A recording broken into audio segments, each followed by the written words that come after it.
السلام علیکم ورحمۃ اللہ وبرکاتہ نحمدہ ونصلی علی رسولہ الکریم اما بعد۔ معزز سامعین کرام، امید ہے کہ آپ سب خیر و عافیت سے ہوں گے۔ آج کی اس ویڈیو میں آپ کو صلاۃ التسبیح کا طریقہ بتاؤں گا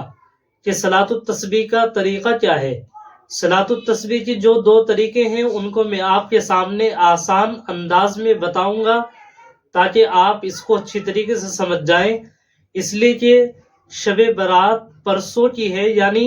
اتوار کے روز 2024 25 فروری کی شب برات ہے، اور شب برات میں اللہ رب العزت کی جانب سے ہمیں نیکیوں کا دل میں ایک جذبہ پیدا ہوتا ہے۔ ہمارے دلوں میں اللہ تعالیٰ کی طرف سے ایک جذبہ ایسا پیدا ہوتا ہے کہ ہم خوب نیکیاں کریں، خوب عبادت کریں، اور اس رات میں کیوں نہ ہم صلاۃ التسبیح بھی پڑھ لیں۔ اس لیے ہمارے ایسے بہت سارے بہن بھائی، ہمارے مسلم خواتین ایسی ہوں گی جو صلاۃ التسبیح کا طریقہ جانتے نہیں ہوں گے، یا جو صلاۃ التسبیح کا طریقہ نہیں جانتی ہوں گی۔ آج کی اس ویڈیو میں ان کو یہی طریقہ بتاؤں گا، اس لیے کہ یہ مبارک رات ہے، اور اس مبارک رات میں ہم اگر صلاۃ التسبیح پڑھتے ہیں تو ہمیں اس ویڈیو کو سننے کے بعد پتہ چل جائے گا کہ صلاۃ التسبیح کا صحیح اور آسان طریقہ کیا ہے، جس سے کہ ہم صلاۃ التسبیح پڑھ سکیں۔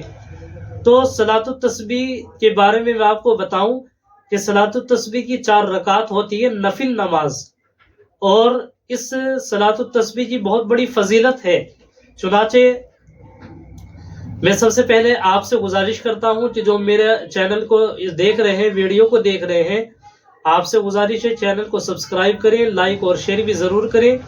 اور میری ویڈیو کو آپ آخر تک ضرور دیکھیں، اسکیپ کر کے نہ دیکھیں، ورنہ تو پھر آپ کو یہ طریقہ سمجھ میں نہیں آئے گا۔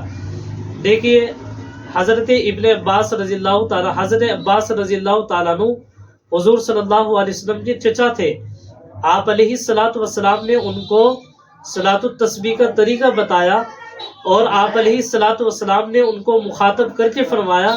کہ عباس، یہ جو صلاۃ التسبیح کا طریقہ ہے اس سے بہت بڑی فضیلت ہے۔ جو انسان بھی اس صلاۃ التسبیح کو پڑھتا ہے، اللہ رب العزت اس کے گناہوں کو معاف فرما دیتے ہیں۔ اللہ تعالیٰ اس سے تمام گناہوں کو معاف فرما دیتے ہیں، خواہ وہ چھوٹے گناہ ہو یا بڑے گناہ ہو، صغیرہ ہو کبیرہ ہو، چھپ کر کیے گئے ہوں یا کھلم کھلا کیے گئے ہوں، جان بوجھ کر کیے گئے ہوں یا انجانے میں ہو گئے ہو، یا اسی طریقے سے کسی انسان سے کسی بھی طریقے سے یہ گناہ ہو گئے ہو، تو اللہ تعالیٰ اس سے گناہوں کو معاف فرما دیتے ہیں۔ یہ فضیلت ہے صلاۃ التسبیح کی۔ پھر آپ علیہ الصلوۃ والسلام نے حضرت عباس رضی اللہ تعالیٰ عنہ کو مخاطب کر کے ارشاد فرمایا کہ عباس، یہ جو صلاۃ التسبیح ہے آپ اس کو 1 مرتبہ روزانہ پڑھ لیا کرنا۔ اگر آپ اس کو روزانہ 1 مرتبہ نہیں پڑھ سکتے تو ہفتے میں 1 مرتبہ پڑھ لیا کرنا، ہفتے میں بھی 1 مرتبہ نہیں پڑھ سکتے تو مہینے میں 1 مرتبہ پڑھ لیا کرنا، اور اگر مہینے میں بھی 1 مرتبہ آپ اس تسبیح کو نہیں پڑھ سکتے ہیں تو سال میں 1 مرتبہ یہ تسبیح پڑھ لیا کرنا۔ اور اگر سال میں بھی اس تسبیح کو پڑھنے کا موقع نہیں مل پایا، نہیں پڑھی ہے، تو اللہ کے رسول صلی اللہ علیہ وسلم نے ارشاد فرمایا کم از کم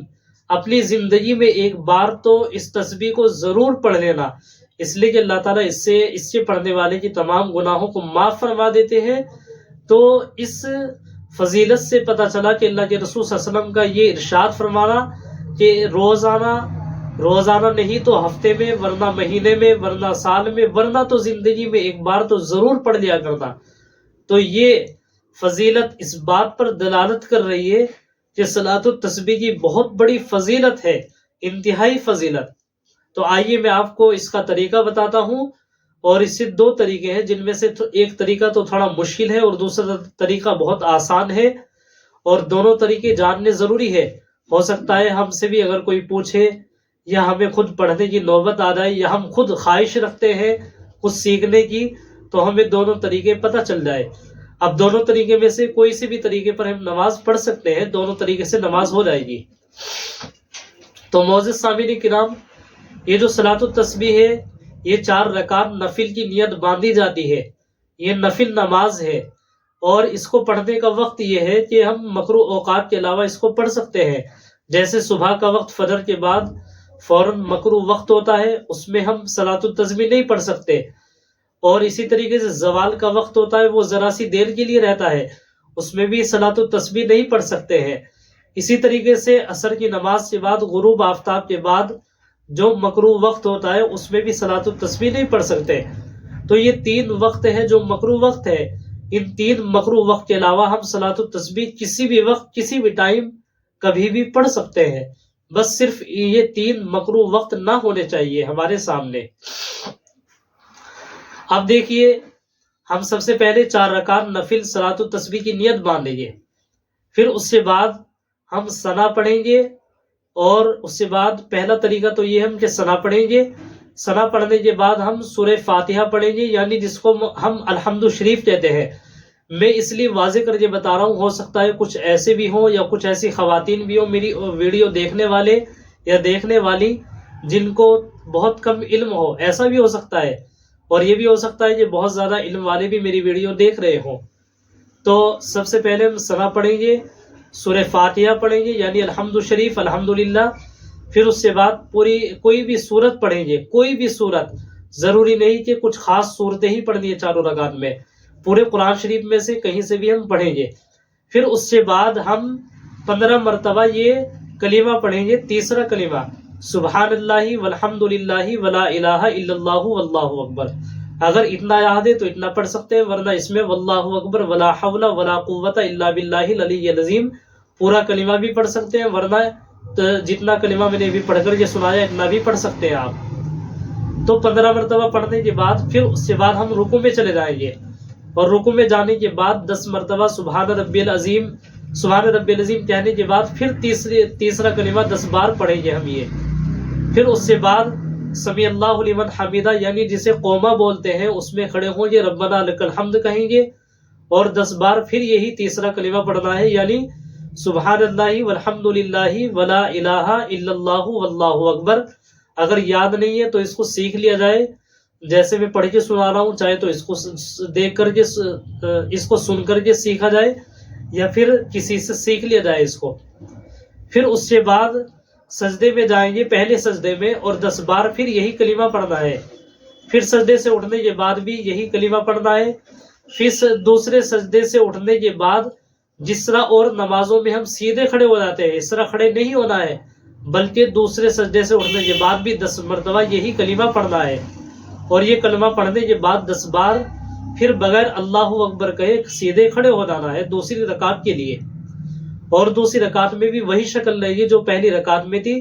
بس دوسری رکعت میں یہ ہوگا، میں آپ کو پورا طریقہ اچھی طریقے سے کمپلیٹ طریقے سے بتاتا ہوں، کیونکہ بہت سے ایسے بھی ہوں گے جو جانتے نہیں ہیں، اس لیے پوری طریقے سے میں آپ کو بتاتا ہوں۔ دوسری رکعت میں بھی سورہ فاتحہ یعنی الحمد شریف کے بعد ہم تیسرا کلمہ 15 مرتبہ پڑھیں گے کھڑے ہو کر کے، پھر رکوع میں 10 بار سبحان ربی العظیم کے بعد، پھر سمیع اللہ لمن حمیدہ ربنا لک الحمد کے بعد بھی 10 مرتبہ پڑھیں گے، پھر اللہ اکبر کہہ کر کے سجدے میں جائیں گے، پہلے سجدے میں 10 بار یہ کلمہ پڑھیں گے سبحان ربی الاعلیٰ کے بعد، پھر اٹھیں گے اللہ اکبر کہہ کر کے پھر 10 بار یہ کلمہ پڑھیں گے، پھر دوسرے سجدے میں جائیں گے اللہ اکبر کہہ کر کے پھر یہ 10 سبحان ربی الاعلیٰ کے بعد 3 مرتبہ کہنے کے بعد یہی کلمہ 10 مرتبہ پڑھیں گے، پھر اس کے بعد ہم بیٹھ جائیں گے تشہد کے لیے، پھر التحیات پڑھیں گے یعنی جس کو تشہد بولتے ہیں۔ التحیات پوری پڑھنے کے بعد ہم کھڑے نہیں ہوں گے بلکہ 10 مرتبہ یہی کلمہ پڑھیں گے، پھر 10 مرتبہ یہ کلمہ پڑھنے کے بعد سیدھے کھڑے ہو جائیں گے تیسری رکعت کے لیے، پھر تیسری اور چوتھی رکعت کو بھی اسی طرح پورا کرنا ہے جس طرح میں نے آپ کو یہ طریقہ بتایا ہے، یعنی سیدھے کھڑے ہونے کی حالت میں 15 مرتبہ، باقی رکوع وغیرہ پوری آخر تک سب رکعتوں میں 10 بار صرف کھڑے ہو کر کے 15 مرتبہ یہ کلمہ پڑھنا ہے۔ تو یہ تو ایک طریقہ تھا، اور عام طور پر کتابوں میں لکھا ہوا ہے، جو طریقہ میں نے آپ کو پہلا والا یہ طریقہ بتایا جو بھی بتایا ہے یہ تھوڑا مشکل طریقہ ہے، اس کے علاوہ جو دوسرا طریقہ میں آپ کو بتا رہا ہوں یہ آسان طریقہ ہے اور زیادہ تر لوگ اس کو پڑھتے بھی ہیں۔ دوسرا طریقہ یہ ہے کہ ہم 4 رکعت نفل صلاۃ التسبیح کی نیت باندھیں گے، پھر اس سے بعد ہم اللہ اکبر کہہ کر کے نیت باندھنے کے بعد